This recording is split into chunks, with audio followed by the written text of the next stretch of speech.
Guest tonight, actress Tia Carrere, artist and Renaissance man Todd Rundgren, radio talk show host Ken Hamblin, and comedian Reno Collier. Thank you very much. Oh, thank you. I know why you're here, to get your daily Elian Gonzalez fix. Let me catch you up on the news. They have moved him. He's now in a house at the Wye River Plantation, living there with his father. Janet Reno had to report to Congress, and President Clinton weighed in today. He said, you know, leave this family alone. They've been through enough. He said, I know what it's like to be desperate enough to try hiding someone in a closet.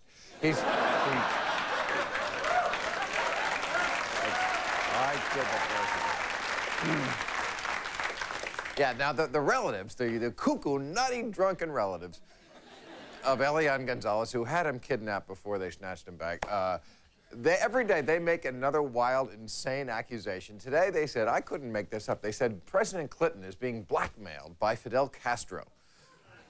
That's why Clinton wants the boy here, does not want him to go back to Cuba, because Castro was blackmailing Clinton with telephone sex tapes. I couldn't make this up. And, you know, we cannot let some foreign dictator blackmail our president about sex. That is the job of the Republicans in Congress, ladies and gentlemen. You know, I mean, we'd have to find out about his sex life. Well, yeah, the other thing the crazy relatives want to do is they're up in Washington. They followed the kid up there to Washington. They don't seem to have jobs.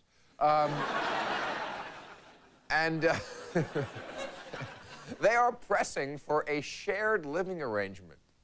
Like this is going to work. Some sort of house where they could all live together.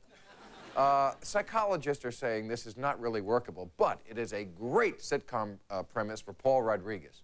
They think that he could kind of I Love Lucy meets the Brady Bunch, just really. All right, and finally, Vermont. State of Vermont, anybody, has made history today. Finally, they are the first state where gay couples have the exact same rights as any other married couple. They are expecting a lot of gay people now to want to move to Vermont. That is, until they find out that the closest thing they have there to a disco is bingo night at the Elks Lodge. Okay. Thank you. Let us meet our panel, a very funny comedian who performed at this year's Aspen Comedy Festival, Reno Collier. Reno, hey. He is a columnist and radio host, and his book is Plain Talk and Common Sense from the Black Avenger, Ken Hamblin. Ken. Good to see you. Ken. All right. Ken, unless you're on heroin right now, take the glasses off. All right, he's an innovative singer and founder of the online entertainment company Patronet.com. His new song is I Hate My Frickin' ISP. Todd Rundgren right over here. Well, yeah, I remember you. Yeah, I know. You, please, it's okay. We've been down this road I know you before, are yeah. on heroin. Okay. And she is the beautiful actress and star of the popular TV show Relic Hunter, Tia Carrere. Yeah. Hey, gorgeous. Hi, nice to see you. How you doing? Good to see you. Okay. Okay. I don't know why you two guys have sunglasses on. Sun's out in California. You ought to get out but not more. in here. I promise it doesn't make you cooler. Anyway, we used to give out this award. It's, of course, Prince's symbol, who, you know, I found out is a fan of this show, so I'm not going to make fun of him anymore. But we used to give out the Get Over Yourself award, which was given to him because he couldn't even use the name Prince anymore. And then we gave it out to many people who needed to get over themselves. Well, we don't do it formally anymore, but I'd like to informally give this award now to the Cubans of Miami. Get over yourself. I mean, I have just had about enough. You know what? It was bad that Castro took over your island. I'm sorry, but it's not the Holocaust. Lots of people have gone through things like this. Stop holding this country hostage, this kid hostage. Well, I think they're in a vacuum in Little Havana, and they feel so self-righteous in their little piece of the world. Right. But I think there was they went to Washington D.C. The relatives. Yes. The insane relatives. and there were no rallying supporters, and actually the paper said that they looked Right. a little lost. They didn't know what to do because there was no one rallying behind them, going, "Yeah, it's a political thing." This is going to sound sexist, but what is it, Maris Lasis? Maris Lasis, the insane she needs cousin. to meet a nice Cuban boy and have niños. That's it. Well, this is not a puppy, I think... okay? She needs to have a baby, and it'll put a stop to all that nonsense. And abuse that baby, right? Yeah. Abuse that child. Yeah, abuse that child. And she'll have a right to. There. Well, the point is this person is not mentally stable, yet she's the spokesperson for the family. That's frightening. It's weird. They take the craziest person in the family and make them the spokesperson for the family. You don't know that she's the craziest. She may be the sanest. She's only the one who... She's the soberest. She's the one who's been in the hospital eight times during the stay of Elian Gonzalez. Right, she has fainting spells every day. The only reason I accepted this invitation to be here today is because I knew there was only one man in America that could possibly answer the question, what was the fisherman doing there at 3 in the morning? You know, what? You said she needs to get married. Is the fisherman the boyfriend now? I mean, it's very... Who knows? Why Who cares? is exactly? I had a drunk uncle, and I was allowed to go there for the weekend, you know? And then my parents would come pick me up. They left this kid with these drunk people for months, weeks. I don't know. I don't watch in the news, morning. but whatever the hell it was. Yeah, but I agree. What is the fisherman? What is the... I mean, it's like, and the fisherman too. It's, what is this? I mean, what is the fisherman doing there? This guy saw 15 minutes of fame out there in the ocean, and he went, why? That's the fish he caught. I was fortunate enough, since I live in Hawaii, I just happened to tune about 5 minutes after the whole thing started and was able to see the entire thing, including the embarrassing performance of the news media on 4 or 5 different channels and on everything that went with it. But I saw this guy give his performance, literally the same performance, to 3 different news cameras, one after another. Right. Exact same performance. Who, which? The fisherman? The fisherman. Oh, you Miss Maris Lasis? Oh, no, I caught her a little later. She had to come down a little bit, you know, from her... It's like Judge Judy and then the other judge. The fisherman's on first. What's crazy that it even got to this point. I mean, it was such a clear-cut case. No matter what you feel about Castro, no matter what you feel about, oh, the mother gave her life to give this kid a better life, the father's still alive. There is no discussion. It's, you know. Right. I mean, they act like he's going to be... There's no discussion. But why is it that liberals seem to understand that, and the whole conservative right wing is going bonkers, calling for investigations? And I'll tell you what, I believe this matter has caused the conservative movement in our country to give up the moral high ground. These are the people that had objections to homosexuals teaching in the school. Family values. Exactly. Condoms being given out, everything else. Right. But they want the kid to live with the drunk uncle and the insane cousin. I don't get it. It reveals a kernel of hypocrisy in hardcore conservatives. But I'm heartbroken. There's a kernel of hypocrisy in hardcore conservatives. I am heartbroken to be associated with that side of the political spectrum. I mean, it is an amazing thing. Now, I'll say this. And I'll say, no, I can't come back. I saw what they're doing. Agnostics I'm not coming back over. Let's have a moment of kudos for that entire operation. Less than 3 minutes, smooth as silk. In, knock, the doors as down, I always take control. say, Janet Reno, the only one with balls in that administration. We have to take a break. We'll be right back.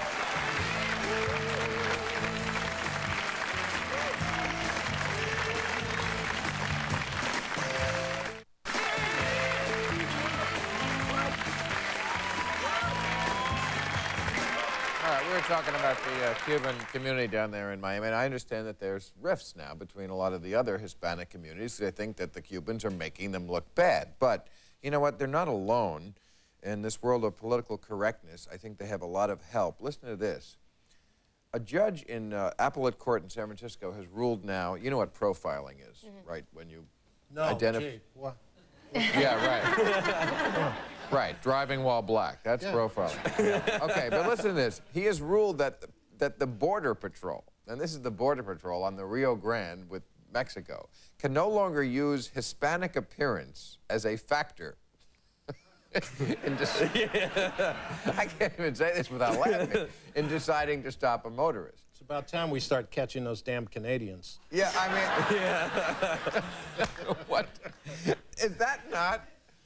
insane and preposterous? Well, you tell where the border is under those rules. Bill, it is no different than any big city, L.A., Chicago, New York.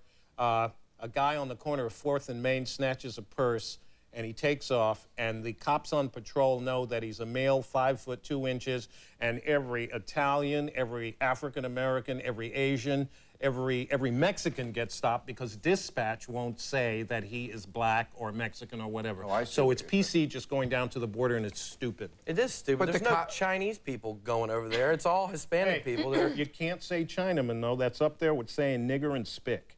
It is now politically incorrect to say Chinaman. I'm Chinese. He said Chinese. You can't say Chinaman. That's racist. I didn't say Chinaman. I said Chinese. You said Chinaman. Sorry, I was on the car. There you go. I didn't say Chinese. That's all right. You got my back. That's Ken, cool. I mean, who has said Chinaman since Jack Nicholson in Chinatown? I mean, but don't you think this is the same as going into a black neighborhood and saying, okay, and profiling black people? No. In other words, no, but the point is there are just as many brown people on this side of the border as on the other side of the border when you go along the California, Texas, the borders on Mexico, and they're legitimate Mexican citizens living in the United States. The odds are that a brown person in Minnesota is there legally. A guy in El Paso may not be. That's what, just because he's brown and he's in El Paso, the odds are he's not there legally? No, yes. you're fighting. You know what you want to do? We want to take over Mexico and push it back a little further, and then your argument would hold water. But are they talking about? Not now. Are they talking about people crossing the border? So you're saying there's nothing but white people along the border on one side? No, I'm saying that the odds are very, very probable that when you get a brown guy with his belongings in a plastic bag and wet ankles moving through the underbrush. That's an elaboration. Okay. Come on. I've been there. I've seen it. All right? Trust me. I know. But are they saying that they can stop people in El Paso driving down the street on their way to work? Or are we talking about, like, as they're crossing the border to stop them and say... We're talking about the Border Patrol, whose job is to patrol the border. Now, you can argue whether that's a righteous thing or not, because, after all, we did steal the country. No, we didn't steal the country. Wait a second. They lost a war, and we spent gold for it. Come on, Bill. Wait, you didn't let me finish. We stole the country, but they stole it, too. I hate that argument that the Spanish people make. Oh, it's our country. You know what? You stole it from the Indians. So, like, we're all thieves. Another get over yourself. But, okay. So you can argue that. But if you accept the status quo that we do have to protect our borders, then are you not going to empower the Border Patrol to be able to look at somebody and go, oh, you know what? There's a possibility that you might be here illegally or crossing in. A greater possibility. Has anyone spent time with the Border Patrol here besides myself? Oh, I had a bus torn apart. Okay, you know what this really boils down to? You know what it really boils down to? What's that? It's even more ridiculous than you realize, because the Border Patrol will see an overloaded Ford van, let's say a panel truck, and they'll say, whoops, and they'll turn around and say, you know, this thing is down, the bumper is scraping. They pull it over, and a bunch of brown people get out. Okay? Right there from the border, a bunch of brown people get out, and that says, well, they're all brown people, but maybe we hadn't ought to do that. Okay? That's what that said. That's how absurd it is. I thought he pulled them over because it was overloaded, not because they were brown. You don't get it. No, I don't. I'm sorry. Trust me. Explain it again. Trust me. Believe me. It's a hard... You know what? I was down there. I spent a week down there, did my show down there, and I spent time with Border Patrol agents on a tour of duty, and we stopped the same guy 3 times in one night. I give you my word. You know what happens? They are stopped. They are stopped. They are collected. They are taken to a detention center where federal law says we have to give them juice and cookies. I'm serious. That dude's just hungry. They ask for it. They demand it. That when a busload is put together, we drive them to the border. Right across the other side, they get out, and they mumble something in a foreign language. They turn around, and if you hang around the border, you can pick them up again. It must be the cookies. And if you're Ricky Martin, you can pick them up many times. Okay, we have to take a break. We'll be right back.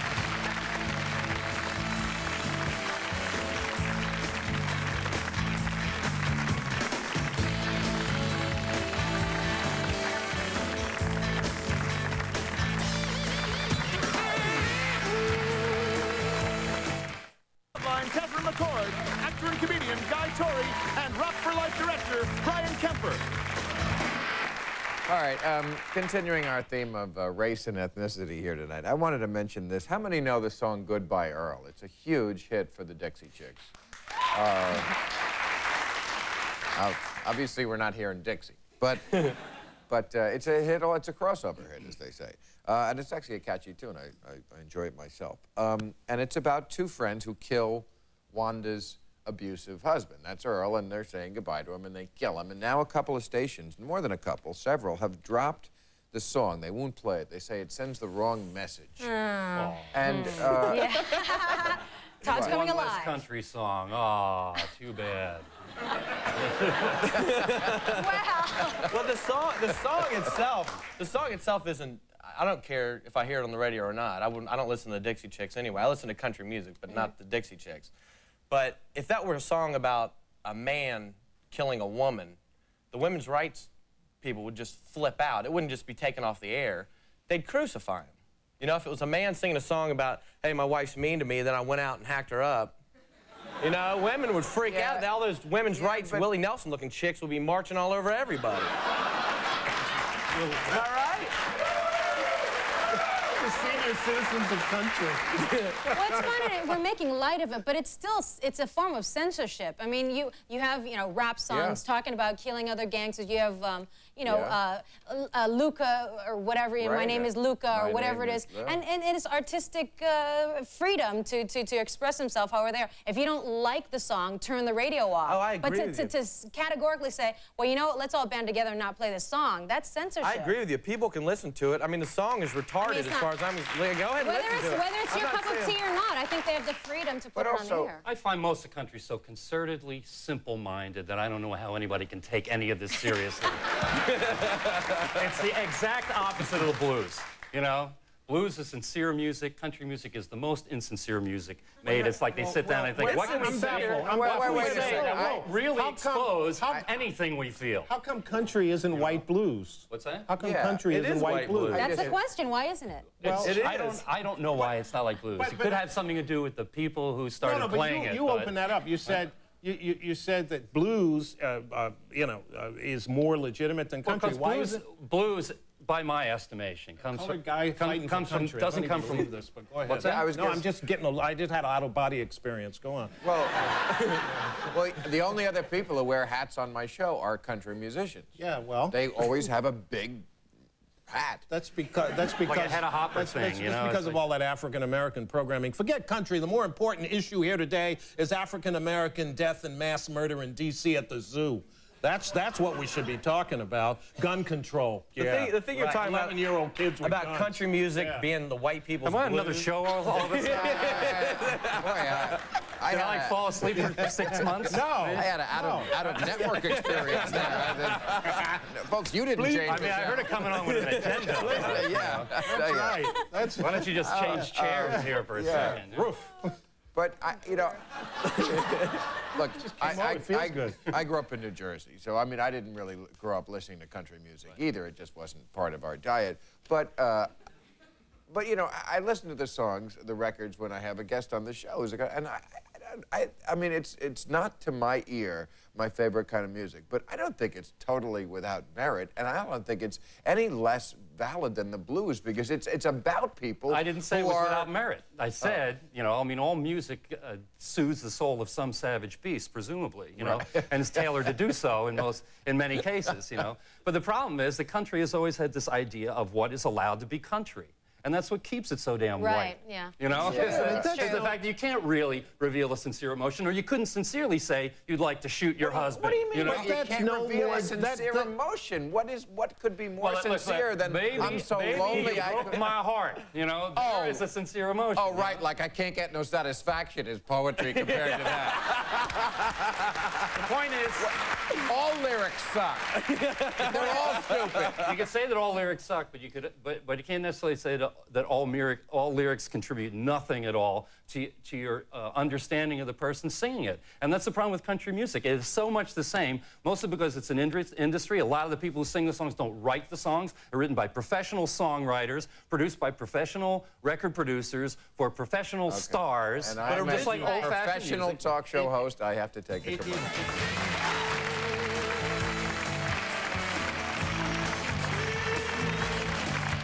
like it. The greatest country singer of all time is Ray Charles. Ray Charles. I love that he said that. Oh, and Jerry Springer tomorrow with Catherine McCord from MTV, Guy Torry, and Brian Kemp.